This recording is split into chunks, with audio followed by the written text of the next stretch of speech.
Today we have a very special series for you. We are going through the topic of the Downtown Business Summit. And I have with me today some very highly esteemed and veteran business owners from downtown of Newcastle. And they are going to be able to give you their perspective of what it's like to be having a business downtown, their ideas, and everything else about what we can do to revitalize downtown and Newcastle.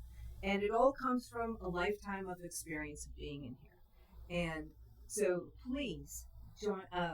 Thank you for joining me. And I am going to welcome our first guest, Ms. Kim Nocera of Pizza Man's Pizza. And she's going to tell us about their business and about their mission and all the other facts about Pizza Man's Pizza, which doesn't just have pizza. Right. Yes, so we own Pizza Man's Pizza. We have been in the business for 15 years. And Newcastle has just blessed us immensely. We've grown every year. We have the best customers for sure. I know every business says that, but I truly mean it. We have a little family of employees and customers. People come in and we just love seeing them. And Fridays it's the guy day, and Tuesdays is the women day, and it's just a lot of familiar faces that we truly love, that have truly become family. We do have a lot more than pizza. Our name is deceiving. We have a full menu. We have appetizers, wings, we have sandwiches, salads, homemade soups. My mother is 87 years old, Louise, aka the soup lady. Yep, everyone knows her. She walked into a graduation party Saturday and everyone was like, "It's Pizza Man Soup Lady." She's famous, but her soups are amazing. People love them. We have our bread is homemade and our sauce is homemade and all our wing sauces, and we pour love into our food, and that is the truth. We have an awesome group of employees, and we do have fun. Sometimes it's a little stressful, but we do have fun at work, and we just love serving our community. Well, that is really awesome, and I also know that you have a mission in Pizza Man, Yes. and I think that is really, really good to hear that you are pumping out positivity into the community as well, and that it's not just strictly about numbers on a page. It really is about people, and giving people who have been out of the workforce for a little while the skills and the discipline and the things they need to well, first of all, so few places do scratch anymore. Yeah. And we're so blessed to have a place that does scratch. That will actually, we have a few places in town that do that, but I really enjoyed when I had the honor of tasting some of your stuff. I mean, it's a big difference. And it's not a heat and eat, folks. This is the real deal. You can almost taste the love. That's right. But your mission, if you would just give a little bit about that, Sure. that'd be awesome. Sure. So we employ a lot of people who are in the recovery program in Newcastle, and we love it. So we give them opportunities. They're in recovery, they're working a program, and they're slowly working into the workforce. And it's difficult for them because they have to make so many meetings and they have to be so many places, and it's difficult to work around the schedules. But we're willing to do it, and it somehow works out. I mean, I have my opinion of how, because I believe God takes care of that. He works that out. But we work around that, and we just watch people grow. And they're a blessing to us. I believe we're a blessing to them. And then, we work together and serve the community. And it's an awesome thing. Doesn't always work out, but when it does, it makes it worthwhile, for sure. Yeah, it's very rewarding to see someone bloom. That was a word that Absolutely. someone else I know in the community used, and that's really awesome that you also have that there. Yeah. Well, we also have Mr. John D. Thomas, the notorious Giantman Comics and Collectables. If you haven't been there, that has to be one of the most fun places. And now it's double fun because they have expanded, which is absolutely wonderful. And at the Washington Plaza in downtown Newcastle. So, without further ado, I'm going to let John talk about his store and what they do. And Well, we don't have any employees. I can tell you that. I only need one. My mom's there. She's there all the time. his So, mom is like 10 people. At yeah, once. so I can have a layoff and still have to. But yeah, she keeps everything in order. If she's not there, the place is a whirlwind. And I've been changing our hours up on Facebook. Usually people are yelling at me, calling, saying, "Why aren't you open today?" Well, we tried to change the hours a little bit on the weekends to hit all the yard sales and the flea markets on the weekends to have a different inventory all the time. I keep all my stuff moving. I don't sit on nothing. No dust acquires there. I get rid of it. I buy it, sell it, get rid of it. You know what I mean? It's a big turnover. I have people come in and they're asking, "Oh, well, where did this go?" I bought it last week. You know, it's not going to sit. It's going to go. And I think that's why we have a big turnover of items. That's why I always have to keep buying. Well, one of the things I really like, and it's kind of fun about Giantman, is that people do take selfies with their stuff down there and their new acquisitions, and that's sort of become a bit of a trend that you see someone with like a huge Teenage Ninja Mutant Turtle. Yeah, we'll take it out front and put it on Facebook with them. It's a lot of fun. Yeah, there's some great photos, and I can't wait to see what they come up with around Halloween. That is going to be Halloween headquarters. It was last year. It was crazy. Yep.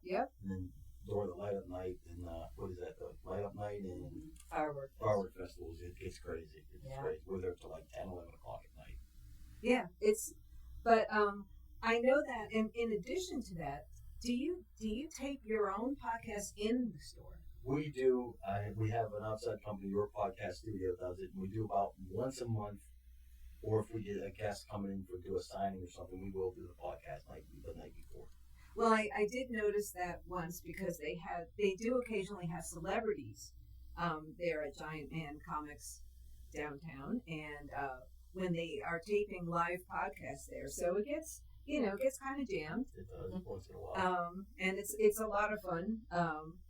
And so that has been just really a light up there. I mean, just seeing everyone really pumped up and enthusiastic and waiting for these different folks to come in. And yeah, they pour every day for the Pokemon. Is I can't buy it fast enough. They just go crazy with it. Yeah, Pokemon is it's insane right now. Yeah, and so, but they also have different themes on their podcast episodes and stuff, and so the diehards all come out, and the audience is really pumped up, and it's exciting. Like right now, I should mention that we are very honored to be guests of Game Changer Podcast Studio, and that is in downtown. Also, that is in the Cascade Galleria Mall. It's part of Game Changer, a youth program, an after-school youth program. And we are being filmed and edited by supervised kids in the community who are learning the craft of podcasting. So John has been experienced as being a guest and being a host, and we're very thankful that you have decided to dip your toes in the water and be my virgin run of a podcast. But it's all, it's all good. We want to get information out there to people and let them see what's in our community, but then also talk about our community and get the dialogue happening, and reach out for positive ways to get things expanding and moving in a good direction. And so I'm very honored to hear, to have everyone, talking. It's the new wave of commercials podcast. That's what I think. It's like the new wave. Yeah, but it's also, people who are watching can also, listen to everything that you folks are saying and have their own opinions, especially when we start talking deeper onto the subject of downtown. And our own ideas about what we can do to revitalize it and make people more aware of events that are happening downtown. So I think that would be sort of a good thing to sort of discuss about. I know that all of you would definitely put up flyers in your windows if you knew like parades were coming. Yeah. And if you knew like Memorial Day and things like that, you would definitely, if someone in the city reached out to you and said, can you put this in your window or can you put this on your Facebook and stuff? It also helps when the city lets everyone know when there's events happening. So all of you can have your stores and businesses staffed accordingly. Right. Not only that, advertise on my Facebook page, yours. It gets out there. Facebook's a new, like I said, even podcasting, new commercials. That's all it is. It's a form of advertising.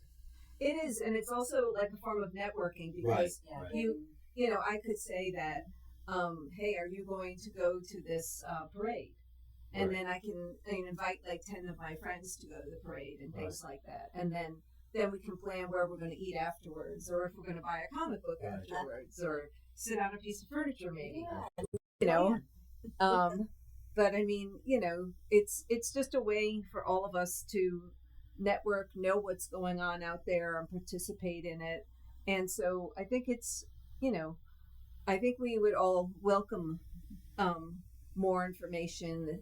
The earlier, the better. Oh, no doubt. The more detailed, the better. And so if there was like community information pages, and if they shared it to like the breaking news pages, or create their own after, create their own. Yeah, I know that all the businesses that I have talked to. And that's not just even the city. That's any function, anywhere. Sure. Really. What is it? Yeah. Shenango, Wilmington, Laurel, it don't matter. Like they should have something just for that, so for events and stuff. Yeah. No, I think it would really benefit. I notice also, like as the Sidewalk reporter here, there's been a lot of times where I've covered an event and someone has said, "I never heard about that." Right. And I it's sad because I'm generally putting something up after it's happened. Right. I'm trying now to give people a heads up before something happens. Yeah. So they can, if they wish, be included in it. But but that would be one way to help revitalize and strengthen the communication between the city, the residents of the city, and the businesses of the city to make us tighter and more connected. Right. Do you have any other suggestions, perhaps? I think like more downtown activities would be great. Like Yes. Walk off the street. Well, now we got the bridge going on, so we've got a little snag there. I don't know if they're still going to do the concert series over there. No, the last I've heard is that the concerts are coming back downtown. Okay. So like I said, I didn't know. See, that's where that whole communication nexus is important. Right. Initially they were transferred up to Cascade Park, but there's plenty of parking downtown, and so people did beg for them to be back downtown again. Right. And my most recent communication that I've heard is that the concerts are back downtown. Well, that's awesome. very good. Yeah, and so having the actual dates and the information and the times and stuff, I'm sure would help all of you, with your staffing and communication and road closures. Yeah. For delivery drivers, it's a nightmare sometimes. No, I'll call the Newcastle Police Department to kind of get an idea, but it would be great if we got a. And then if you got flyers, I know you would put them up in your window, and No doubt. join us. We'll be open late for the concert day or whatever. I mean, so that would be great. And just trying to think. I know the bridge is closed, but there are detours. Yeah. So both sides. Yeah. So there's there really isn't any reason not to have events downtown. No. Right. I mean, you brought up many events that there were in the past. In fact, you brought up that there was boxcar racing. Yeah, it's soapbox cars. We were just watching on Facebook last night. My husband showed me, which my husband lived on Pearson Street right off of Taylor Street. He said he was too young to remember those, but they would block off the road, and it's a hill with a little bit of a bend. They'd start at the top and just race down the hill, and there were just the streets were lined up, and people were in their houses looking out the windows, young kids, and having these derby. It sounds like a blast. Yeah, And it sounds, and I can picture having like a couple of food trucks there, and maybe having a band playing and stuff. I mean, it sounds like something that would really be a draw. Absolutely. When communities do things like that, it brings you together, and then you see the good in your community instead of Always focusing bad on news. the negative, because you can always find negative. If you look for it, you'll find it. But I mean, I've lived in Newcastle my whole life, and this one thing about Newcastle is when someone is in need, this community comes together and it fills the need. And I've done multiple things at our restaurant and just had to ask. Sometimes I didn't even ask. I just prayed about it, and people would call me. And do you need a DJ? And donate. And we've done a couple fundraisers, and we have a wonderful community that would support things if we could, just solidify it and make it happen. Well, we do have people, come out when a tragedy happens, basket raffles, all kinds of spontaneous things. We do live in a very generous community. Yes. I think having the central communication nexus for events and things like that, and then having more different types of events and stuff. We already have a community that wants to come together and does come together when things happen.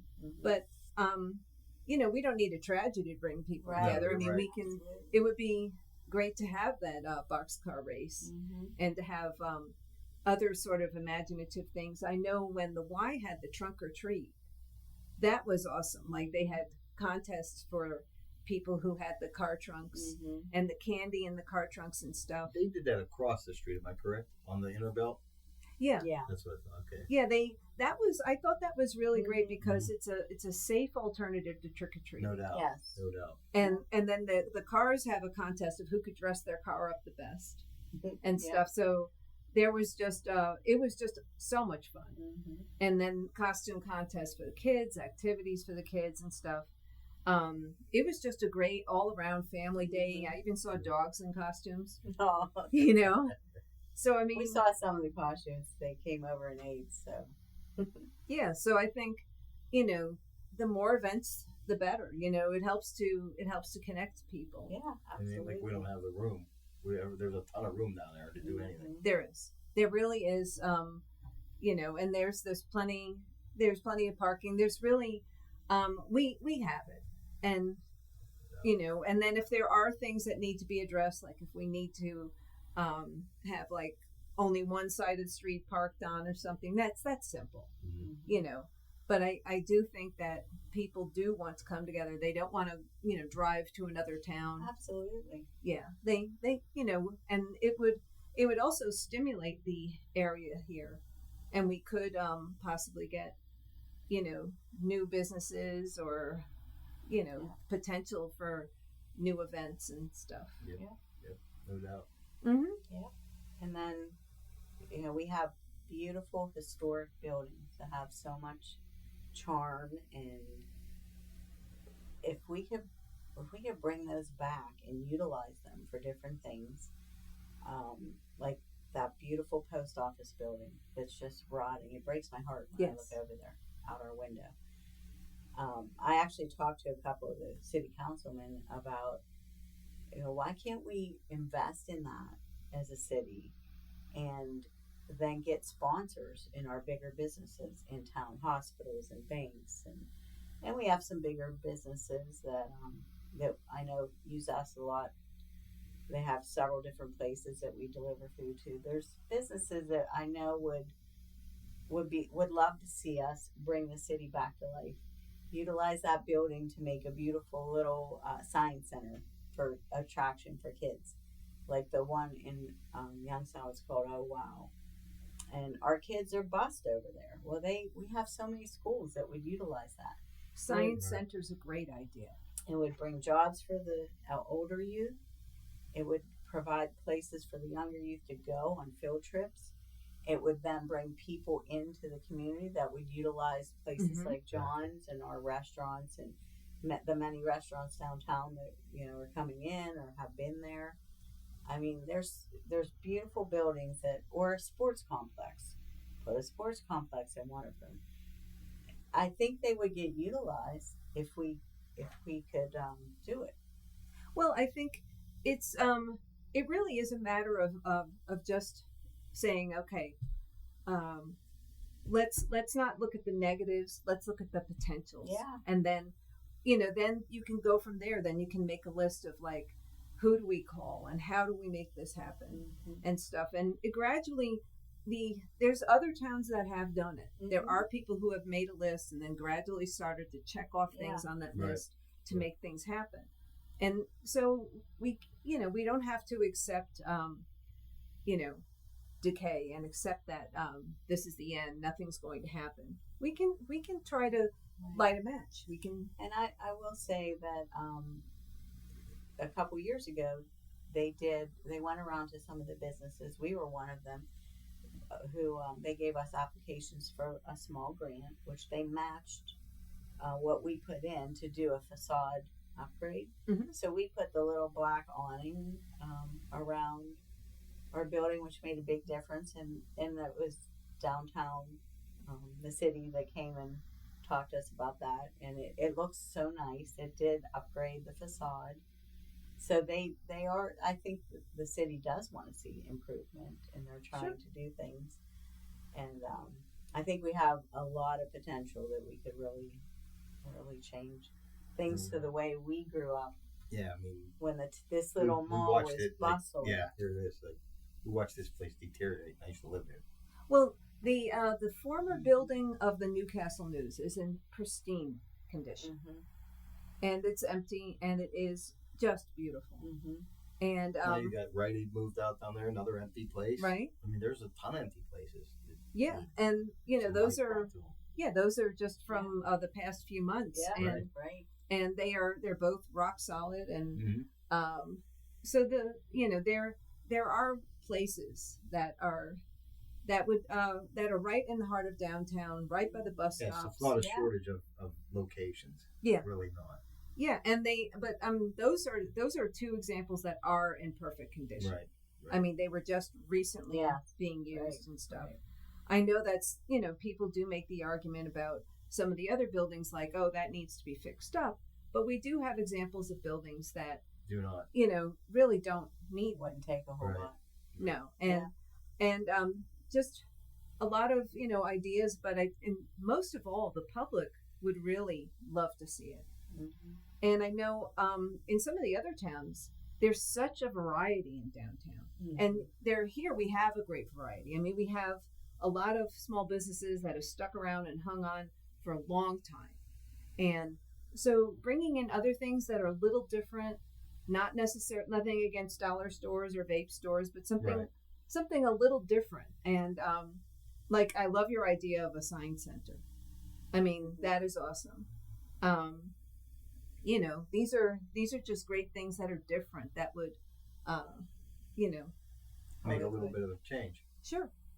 Okay, so that is episode 1 of the Sidewalk Report, the Downtown Business Summit. And we are going to move on to episode 2. Thank you for watching. Thank you for listening. And, questions, thoughts, comments, do share. I am Dante, and this is the Sidewalk Report. Hello, and thank you for watching this episode of the Sidewalk Report. Stay tuned and keep an eye out because we will have more episodes on this and other topics. Questions, thoughts, comments, do share.